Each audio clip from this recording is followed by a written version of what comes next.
안녕하세요. 신나는데 신디입니다. 오늘은 마취 주사에 대해서 한번 공부를 해보도록 하겠습니다. 마취는요, 크게 침륜 마취와 전달 마취로 구분이 되고요.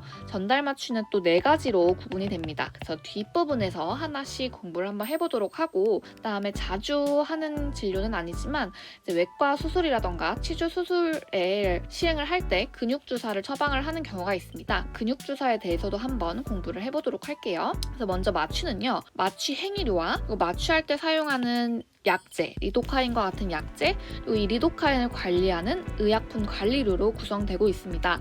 이것을 어떻게 마취가 구성이 되고 있냐, 지문에서 물어보는 경우가 있더라고요. 마취는 마취 행위료와 약제, 그리고 약제를 관리하는 의약품 관리료, 이렇게 구성되어 있다. 알고 계시면 되실 것 같고, 이 의약품 관리료 같은 경우는요, 이 리도카인 약제를 보관하는 보관료를 주는 건데요.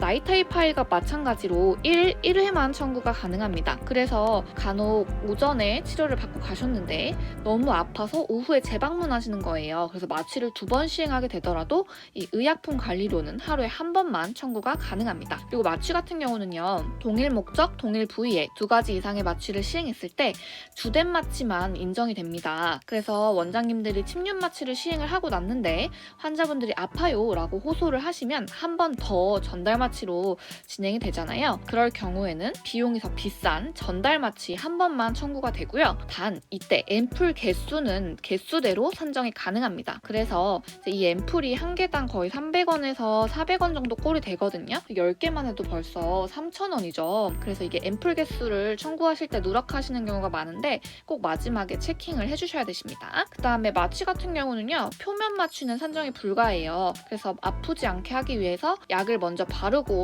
그 침륜이든 전달 마취든 진행하는 경우가 있잖아요. 그래도 표면 마취는 산정이 안 된다는 거. 그래서 이것도 지문으로 많이 나오는 항목입니다. 지문에서 많이 물어봐요. 그리고 마취 같은 경우는요, 만 1세 이상 소아, 그리고 만 6세 미만 소아, 그리고 만 70세 이상 노인의 마취를 할 경우에는 마취료의 소정 점수의 30%를 가산을 주고 있습니다. 아무래도 마취를 하기 어렵다고 난이도가 높다라고 판단을 해서 요 두 연령대에 가산 항목을 주고 있고요. 이 역시도 지문에서 많이 다뤄지고 있는 부분입니다. 그래서 한 가지씩 공부를 해볼 건데요.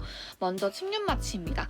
침륜 마취 같은 경우는 다용도로 활용이 되고 있죠. 그래서 침륜 마취는 3분의 1학당으로 청구를 할 수 있고요. 가장 많이 사용을 합니다. 그리고 유치, 영구치, 상악학 구분 없이 그냥 청구할 수 있는 항목이 기도 합니다. 그래서 침륜 마취의 종류 중에는요, 이제 치아 주변에 있는 치주 인대를 마취를 하거나 아니면은 신경 치료하다가 일반 마취로 이제 마취가 잘 되지 않아서 치수내에 직접 마취를 하시는 경우가 있잖아요. 이 경우도 역시 침륜 마취로 산정을 할 수 있습니다. 이럴 예외적인 그런 좀 못 들어본 마취를 시행했다 하시면 침륜 마취로 산정을 하시면 됩니다. 다음은 전달 마취인데요. 전달 마취 같은 경우는 하치도 신경 전달 마취, 후상치조, 이신경, 비구개 신경, 이렇게 4가지로 구분이 됩니다. 그리고 알아두셔야 될 게 전달 마취는 2분의 1학당이에요. 아까 침륜 마취는 3분의 1학당인데 이제 산정 기준이 다르죠. 그래서 특히 하치조 신경 전달 마취 같은 경우는 마취를 하게 되면 얼굴의 반쪽이 마취가 된다고 생각하시면 되세요. 그래서 2분의 1학당이다 생각하시면 되시고, 마취 이 수가를 물어보는 문제가 지문으로 많이 나옵니다.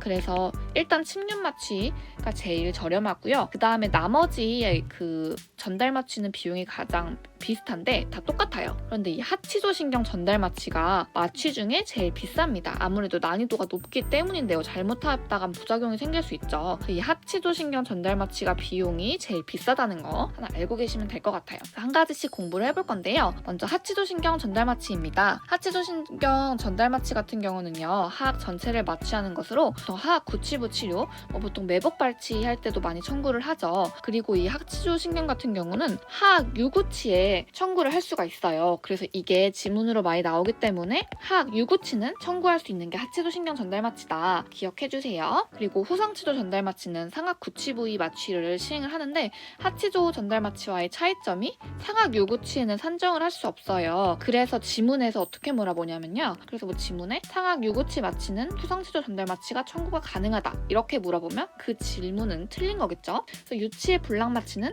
하치조만 가능하다는 거, 이것 것을 외워주시면 좋을 것 같아요. 그다음에 이신경 전달 마취는요, 우리가 흔하게 하는 마취는 아닌데요. 이거는 하악의 이공 부위에 마취를 하는 걸로 하악 전치부 점막 치료에 사용을 합니다. 그래서 우리가 단순한 충전 치료라던가 아니면은 신경 치료 같을 때 이 이공 마취를 청구하실 수는 없습니다. 그리고 비구개 신경 전달 마취는요, 상악 전치부 설치개 마취를 하는데요. 비구개공에 이제 마취를 하죠. 굉장히 통증이 심한 마취 중에 하나입니다. 이게 마취 중에 제일 아파요. 그래서 보통 상악 치주라던가 외과적 수술에 선정을 하죠. 저희 대표적으로 뭐 플랩 수술을 한다거나 아니면 상악에 있는 그 과잉치, 과잉 매복치를 발치를 한다거나 아니면 뭐 시스트를 제거하거나 이럴 때 비구개 신경 전달 마취를 청구하실 수 있습니다. 그리고 마지막으로 피하 또는 근육 내 주사 IM이라고 하는데요. 이 M이 약자가 머슬이에요. 근육, 머슬, 근육이라는 뜻이고요. 보통 엉덩이 주사라고 불립니다. 그래서 항생제 또는 진통제를 맞을 수 있는 주사이고요. 우리가 보통 입원 병동에 있는 치과는 거의 없으실 것 같고, 외래 같은 경우는 하루에 한 번만 청구가 가능합니다. 그리고 의사나 치과 의사가 시행할 수 있어서 저희와 같은 치과 의사 선생님들이나 아니면 간호조무사 선생님도 의사의 지시가 있더라도 시행할 수 없는 주사가 IM입니다. 그리고 구강외과 또는 치주 수술 후에 선정을 하는데 또 일률적일 경우에는 조정을 받으실 수가 있어요. 그래서 뭐 매복치 발치라던가 그런 외과 치료, 매복치 발치나 플랩 수술 하시면은 시행하실 수 있고, 단순 뭐 급성 치수염 같은 통증을 호소한다고 해서 무조건 IM을 청구하실 수가 없습니다. 다음으로 넘어가 볼게요. 마취에서 같은 경우는요, 산정 기준을 많이 물어봅니다. 그래서 유치에 산정 가능한 마취, 유치 같은 경우는 침륜 마취는 산정이 가능하고, 전달 마취 같은 경우는 하치조, 불나기 하치조죠. 전달 마취 같은 경우는 하치조, 신경 전달 마취가 가능하다는 거. 그리고 마취를 동시 시행했을 때, 2가지 이상의 마취를 시행했을 때는 상위 진료 비용이 더 비싼 마취를 청구할 수 있다. 이런 지문도 많이 나오고요. 아니면 비구개 신경 전달 마취에 인정되는 행위를 물어봅니다. 그래서 뭐 단순 신경 치료를 한다 이럴 때는 청구를 할 수가 없고요. 보통 시스트라던가 아니면은 플랩, 이런 외과적 수술, 치주 수술의 매복 발치 이런 경우에만 산정을 하실 수가 있습니다. 그래서 오늘 마취 여기까지 한번 공부를 해보겠습니다. 궁금하신 점 있으시면 댓글로 남겨주세요. 그럼 다음 이 시간에 또 만나요. 안녕.